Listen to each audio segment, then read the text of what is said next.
अस्सलाम वालेकुम and welcome to game set match. I hope आप लोग खैरियत से होंगे। मज़ेदार मैचेस चल रहे हैं। It is a double header today as well. It's super Sunday. क्या मुकाबला हो रहा है, क्या नहीं हो रहा। कोयटा ग्लैडिएटर्स और कराची किंग्स इस वक्त मद्दे मुकाबिल हैं, और कल जो मज़ेदार मुकाबला हो लाहौर कलंदर्स इस्लामाबाद यूनाइटेड, सारी चीज़ों के बारे में बात होगी। साथ ही साथ एक बहुत इंपॉर्टेंट गेस्ट, एक बहुत इंपॉर्टेंट पर्सनालिटी हमारे साथ आज मौजूद होंगे। उनका मैं प्रॉपर इंट्रोडक्शन उस वक्त कराऊंगी जिस वक्त हमारे साथ कनेक्ट होंगे। मैं हूं सवेरा पाशा और मेरे साथ मौजूद हैं Adil Azhar, अस्सलाम वालेकुम, गुड इवनिंग आप सबको। Yes sir, Karachi Kings is in action today against Quetta Gladiator. Babar Azam का पीएसएल अभी एज अ बैट्समैन इख्तिताम को पहुंच गया है। He is just got out on 36। So Babar ने टोटल रन्स बनाए इस पीएसएल में 343 and I would say below par and we expected more, but at least for Karachi Kings and Quetta gladiator the frustration अब जो है ना वो आज ख़त्म हो ही जाएगी फिर आखिरकार ख़त्म हो जाएगी। मगर आप ये देखें अदील के इतना टाइम लगा कराची किंग्स के कॉम्बिनेशन को सेट होने के लिए, इतना टाइम लगा कि कराची किंग्स किस कॉम्बिनेशन को खिलाए। अच्छा जी, शर्जील को बाबर के साथ ओपन ना कराएं, क्लार्क को करा दें ओपन। क्लार्क भी पहली दफ़ा ही चलते हुए दिख रहे हैं इस तरीके से। तो बिल्कुल जी, आज अच्छी फॉर्म में नज़र आ रहे हैं और ऐसा लग यही रहा है कि he needs to take the team through to the very end, because कोई बहुत बड़ा टोटल कराची किंग चेस नहीं करा। 167 रिक्वायर्ड है, 87 for 1 they are right now. और ये कॉम्बिनेशन इस वक्त सवेरा तो कह रही है सेट हो गया, हमें तो लग रहा है कि अभी भी एक कंफ्यूजन का ये एलिमेंट है। बहरहाल I think for Karachi king Sawera this was a pretty confused PSL 7। As I said, उनके जो फैंस हैं उनके लिए the good news is that today is the last match, it's all over now. The last irony. The important thing is के बाबर आजम के बारे में कहा जा रहा था कि शायद उनको आखिर के मैचेस नहीं खिलाए जाएंगे, लेकिन क्रेडिट्स टू द मैनेजमेंट के उनको जो है वो खिलाया जा रहा है और ही इज देयर नाउ। जैसे कि मैंने आपको बताया, उनका पीएसएल एज अ बैट्समैन अब खत्म हो गया है। जी बिल्कुल। बट अदिल, कल क्या हुआ? Lahore Qalandars versus Islamabad United. Islamabad United को बहुत बड़ा झटका लगा।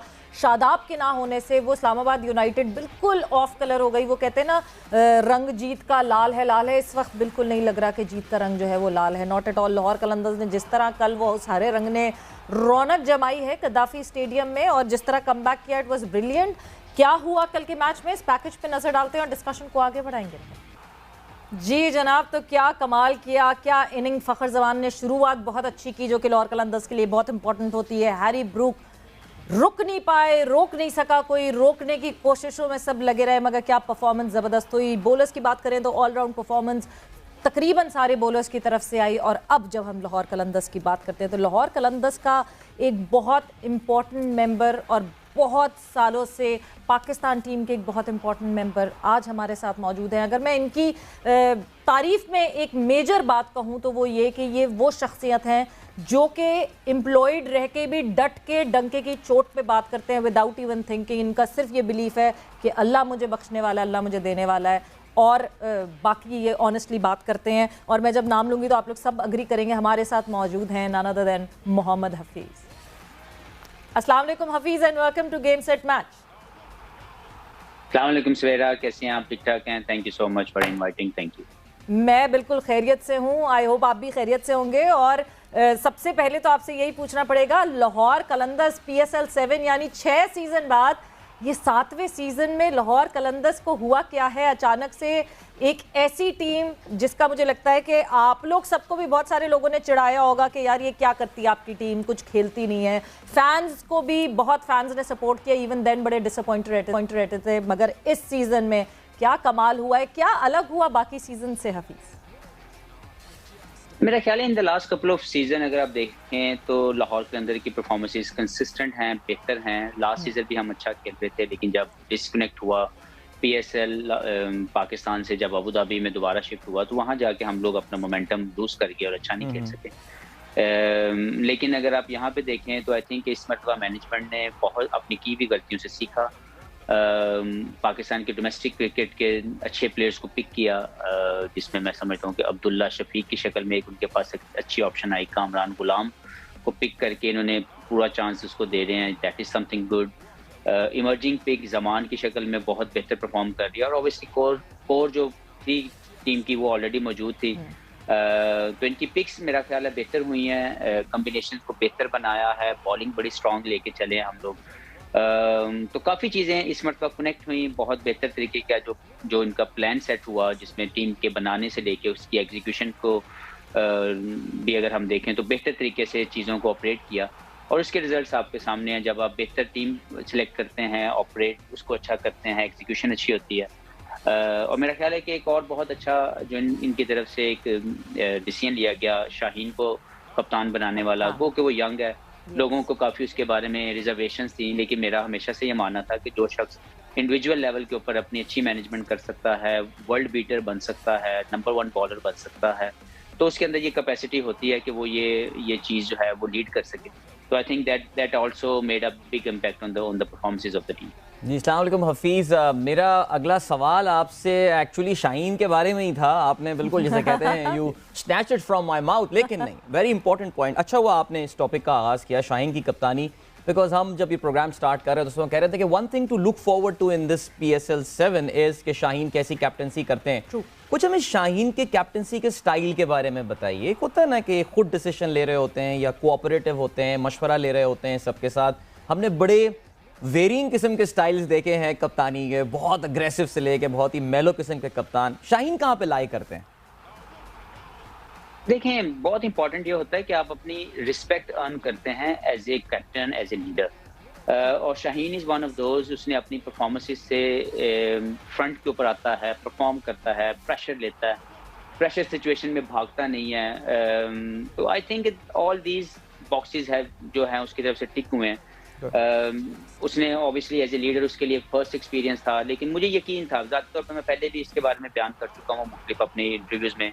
स्टार्ट ऑफ दिस PSL से पहले मैंने ये बात की थी कि मुझे नहीं लगता कि कोई कमी होगी उसकी एज ए कैप्टन परफॉर्म करने में। और उसको उसने शो भी किया, क्योंकि जब आप, जो मैंने बात की कि इंडिविजुअल बेसिस पे जब आप अपनी सेल्फ मैनेजमेंट करके आप वर्ल्ड बीटर बनते हैं या वर्ल्ड के जो नंबर 1 स्लॉट उसको हासिल करते हैं, तो इस मीन्स कि आपके अंदर आपकी वो कैपेसिटी होती है कि आप उसको मैनेज कर सकें और मैनेज करवा सकें। और इसी का मेरा ख्याल है कि शाहीन की कप्तानी में भी चीज़ नज़र आती है कि जब वो कप्तानी कर रहे थे या उन्होंने जब तक जितनी कप्तानी की है, एक तो वो लीड फ्रॉम द फ्रंट के रोल में आए हैं, उन्होंने हमेशा अग्रेसिव और अपने आप को मुश्किल सिचुएशन में डाला। दिस इज़ ऑलवेज, जो मैंने बोला कि टीम जो है वो अपने कप्तान या लीडर की तरफ देखती है कि वो मुश्किल हालात में कहाँ खड़ा होता है, वो सामने आता है या पीछे हटता है। विद द सेम टाइम आपकी रिस्पेक्ट अर्न होती है जब आप अंडर प्रेशर परफॉर्म करते हैं और अपने साथियों को रिस्पेक्ट देते हैं।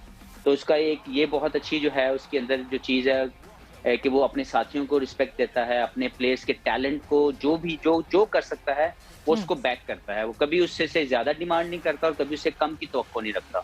तो मुझे कुछ चीज़ें उसमें बहुत अच्छी नज़र आई हैं and I think it's a very very good thing for Pakistan cricket moving forward कि हमारे यंगस्टर जो हैं वो लीडरशिप रोल के अंदर आ रहे हैं।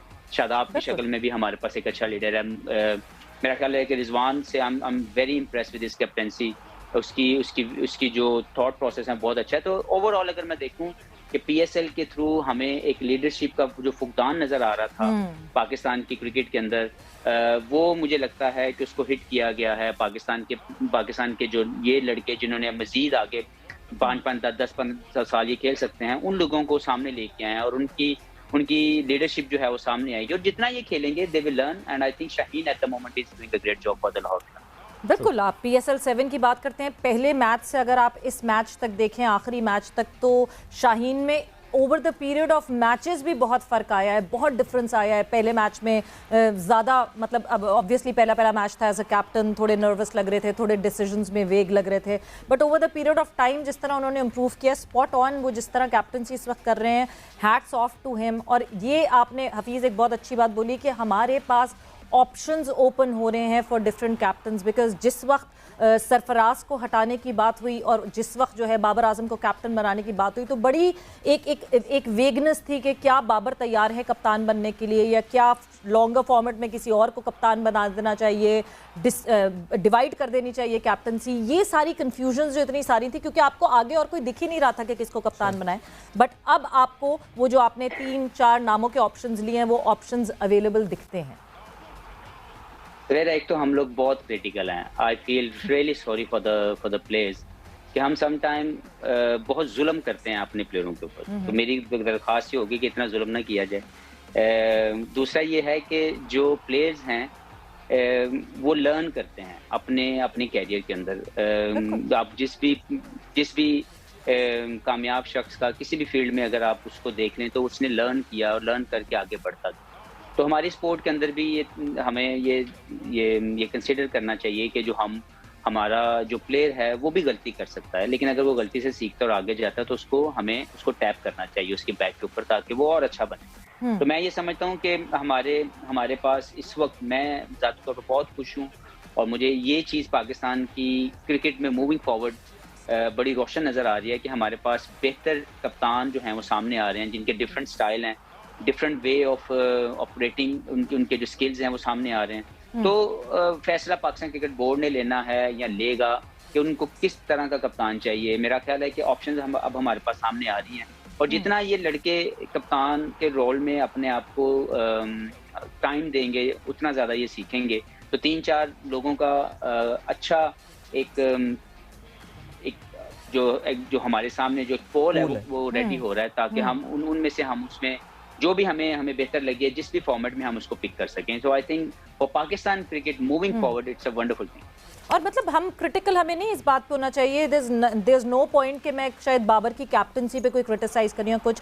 पूल होने से जब कैप्टनशिप पूल आपके पास अवेलेबल होता है, एक तो बाबर को सजेशंस में आसानी होगी बिकॉज वो लड़के उस तरीके से सोचेंगे। दूसरी चीज़ ये कि आपको अवेलेबिलिटी ऑफ प्लेयर्स दिखती है तो एक हेल्दी कॉम्पिटिशन बढ़ता है। बाबर भी ज़्यादा स्ट्राइव करेगा अपनी कैप्टनशिप डिसीजंस में, बट इसमें कई ऐसी कोई बात नहीं कि हम बाबर को बिल्कुल I think we been very supportive throughout, और पाकिस्तान क्रिकेट बोर्ड की तरफ से भी काफ़ी हद तक ये क्लैरिफाई कर दिया गया, और हम मुसलसल ये बात बोलते आए हैं कि एक ला हासिल सी बहस इस वक्त चल रही है।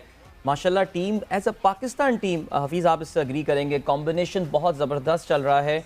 बाबर जिस स्टाइल की क्रिकेट खेलते हैं उनको बड़ी सपोर्ट मिलती है माशाल्लाह इतने मिडिल ऑर्डर में भी, और आपके पास लेट ऑर्डर अब जो है वो प्लेयर आ रहे हैं।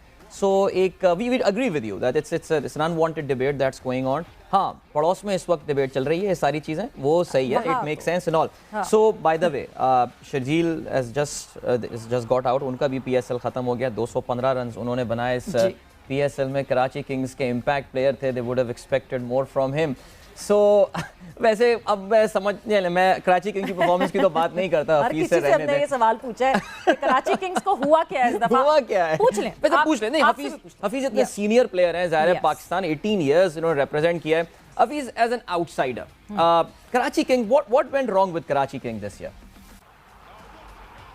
नहीं, देखिए मैं क्रिटिकल तो नहीं हो सकता और ना ही मैं होना चाहूँगा किसी भी उनकी प्लानिंग के ऊपर, लेकिन मुझे लगता है कि उनका जो कोर जो उन्होंने इकट्ठी की अपनी टीम की, जिसको लेके वो चलना चाह रहे थे, they couldn't perform well, they couldn't meet those expectations, और शायद उनकी जो पिक्स थी वो बेहतर तरीके से जो उनको लगा कि उनके लिए काम आएंगी वो नहीं आ सकी।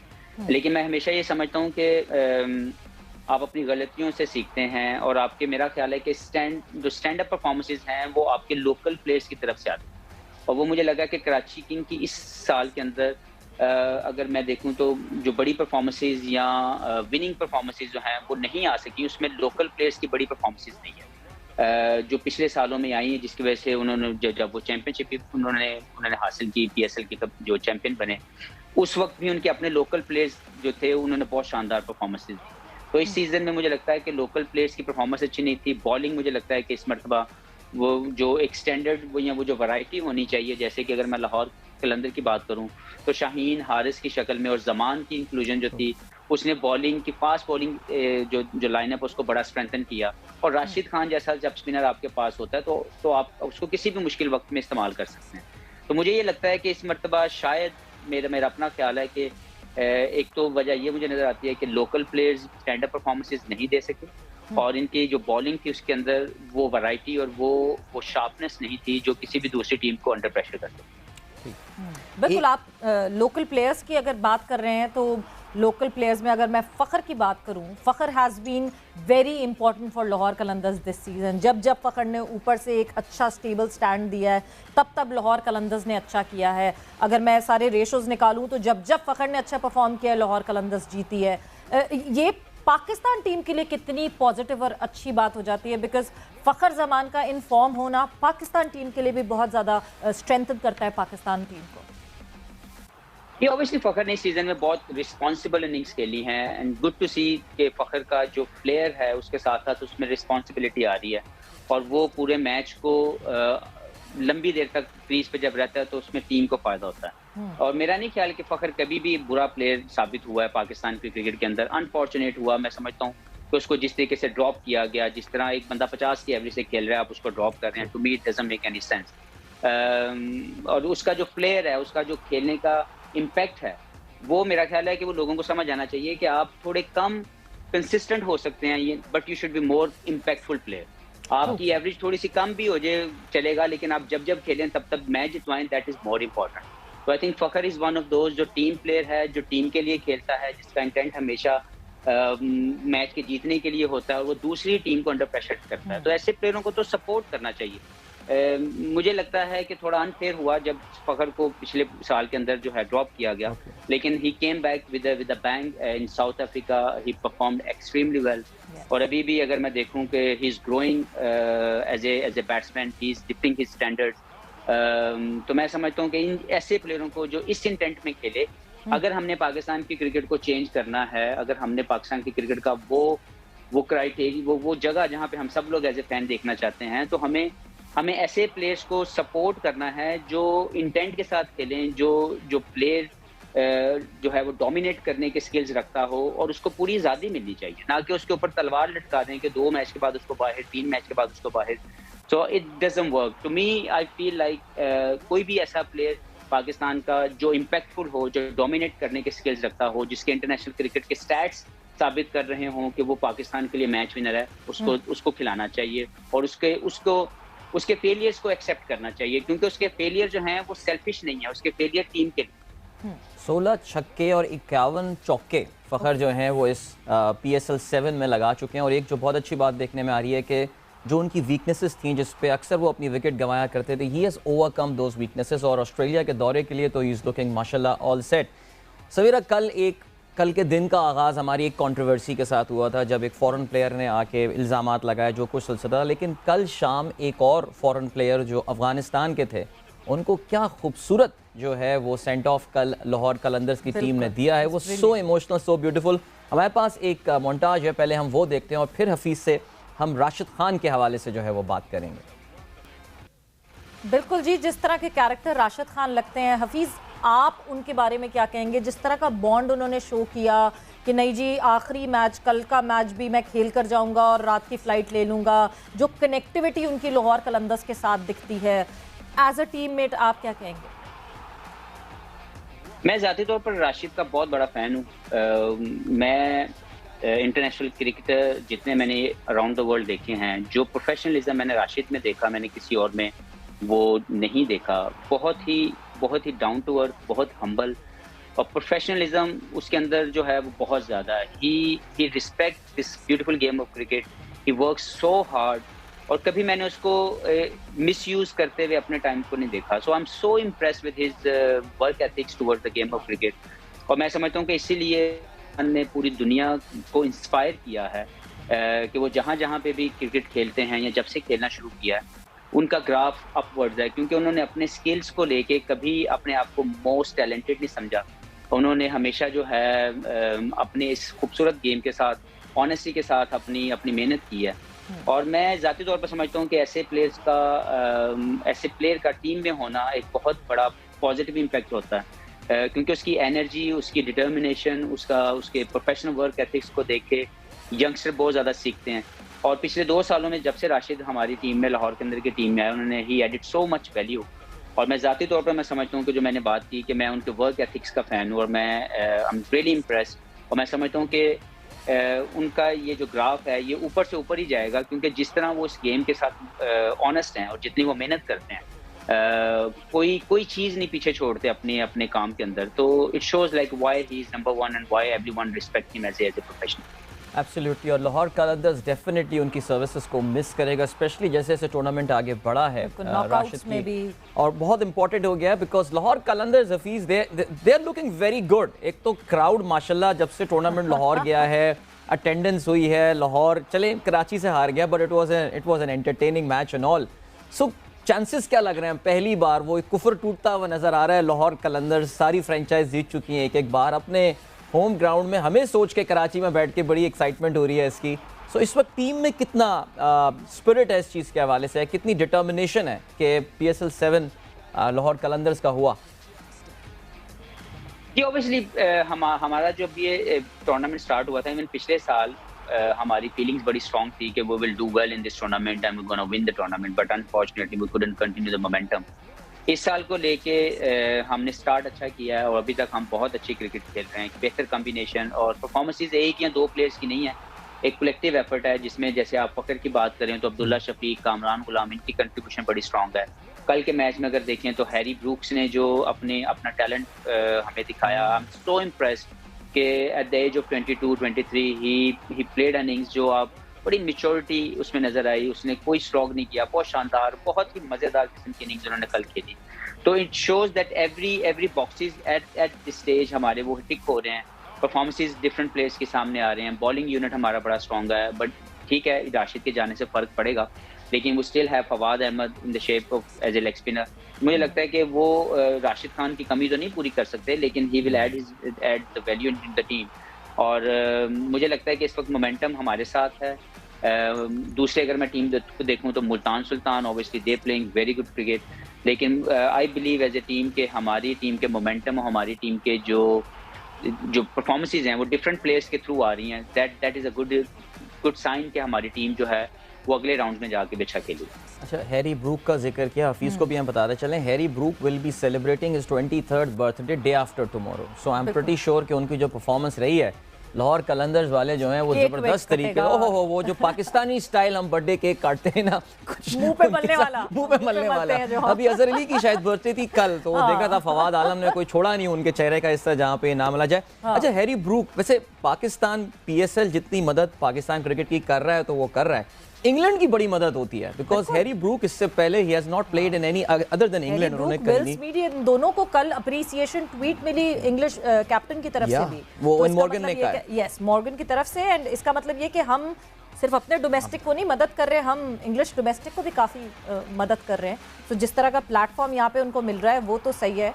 बट हफीज़ थोड़ा सा मैं चाह नहीं रही थी कि हम उस इशू को लाए, बट मैं फॉकनर के हवाले से आपसे ज़रूर बात करना चाहूँगी, बिकॉज आप एक बहुत पुराने मेंबर हैं पाकिस्तान क्रिकेट के, आप एक बहुत पुराने मेंबर हैं PSL, ऑब्वियसली डे 1 से PSL के साथ हैं। Is it so easy for foreign players just to come out and say anything about our league? ये देखें यार, मेरा सबसे पहले तो बहुत तकलीफ हुई मुझे एज ए पाकिस्तानी, क्योंकि हम लोग बहुत ही ज़्यादा मोहब्बत करने वाले, प्यार करने वाले और हॉस्पिटैलिटी देने वाले लोग हैं। और जिस तरीके से हम लोग अपने फॉरेनर्स को रिस्पेक्ट देते हैं, जिस तरीके से हम उनको डे 1 से जब वो हमारे पाकिस्तान में लैंड करते हैं तब से लेके एंड तक उनका जितना ख्याल रखते हैं, पूरी दुनिया में मैंने इसको कहीं पे और होता हुआ नहीं देखा। तो ये बड़ा तकलीफ दे है एज ए पाकिस्तानी कि हमारे लिए इस तरह की कोई बात करके जाए, जबकि हम लोग बहुत ज़्यादा अपने आप को उनके लिए अवेलेबल करते हैं, हर तरह से उनको वेलकम करते हैं। तो बड़ी तकलीफ दे थी मेरे लिए ये जो एपिसोड हुई हैं, जिस तरह का ये इंसिडेंट हुआ। मैं समझता हूँ कि इसके ऊपर मुझे ज़्यादा तौर पर थोड़ा सा फॉकनर के ऊपर भी तकलीफ इसलिए हुई कि I was not expecting this behaviour from him. Like last year we had season together and I found a very good professional in him, लेकिन विद द सेम टाइम अगर उसके एटीट्यूड के इश्यूज की वजह से कोई ऐसा चीज़ हुई है तो मुझे लगता है कि अच्छा नहीं हुआ। और पाकिस्तान PSL क्योंकि एक बहुत बड़ी ब्रांड है, और मैंने पिछले 7 साल में किसी ओवरसीज इंटरनेशनल क्रिकेटर को या पाकिस्तानी क्रिकेटर को फाइनेंशियली मैटर के ऊपर कंसर्न्स जो है वो नहीं आए, कभी भी मैंने नहीं सुना, और ना ही मैंने कभी किसी से इस तरह की बात करते हुए किसी को सुना। तो मुझे लगता है कि बड़े ही जो है वो गलत किस्म का एक इल्ज़ाम लगाया गया पाकिस्तान की क्रिकेट या पाकिस्तान के इस ब्रांड के ऊपर। मैं ज़ाती तौर पर इसको अच्छा नहीं समझता। मैं समझता हूँ कि इसके ऊपर ज़रूर पाकिस्तान क्रिकेट बोर्ड को एक एक्शन करना चाहिए, वो जिसके साथ कोई भी मुस्तकबिल के अंदर पाकिस्तान की इस खूबसूरत प्रोडक्ट को ख़राब ना करे या डैमेज करने की कोशिश ना करे। Yes, with the same time we always have a good relation with Australian Cricket Board. We respect everyone. लेकिन विद द सेम टाइम उनको भी ये रिस्पेक्ट देनी चाहिए कि अगर हम आपको रिस्पेक्ट करते हैं तो आपको भी रिस्पेक्ट करनी है। लेकिन मैं ये समझता हूँ कि किसी एक ऐसे रॉन्ग इंसिडेंट या एक ऐसा इंसिडेंट जो खामखा का आपके ऊपर डाला जा रहा है, आप बाकी 99.9 लोगों से पूछें तो वो इस लीग की बड़ी मोहब्बत से इसको देखते हैं। और बहुत ज़्यादा जो है इसकी तारीफ करते हैं, तो हमें उसकी तरफ सोचना चाहिए। और इस तरह के अगर कोई इंसिडेंट हुआ भी है तो इतना ज़्यादा इसके ऊपर सोचने की ज़रूरत नहीं है, लेकिन अगर किसी ने ऐसा किया तो उसको उसका जवाब उसी के तरीके से देना चाहिए। बिल्कुल जी, इसी तरह जवाब देना चाहिए। हफीज़, आपका बहुत बहुत शुक्रिया कि आपने गेम सेट मैच के लिए, और पीएसएल की ये यूएसपी रही है कि पीएसएल चाहे दूसरी लीग के मुकाबले में कम पैसे देता होगा अपने फॉरेन प्लेयर्स को, मगर कभी भी डिफॉल्टर्स की लिस्ट में नहीं आया। And touch wood, I hope आगे भी ना आए। वक्त एक ब्रेक का हुआ है, ब्रेक पर जा रहे हैं और ब्रेक से वापस आएंगे तो अपनी कॉन्वर्सेशन को आगे बढ़ाएंगे।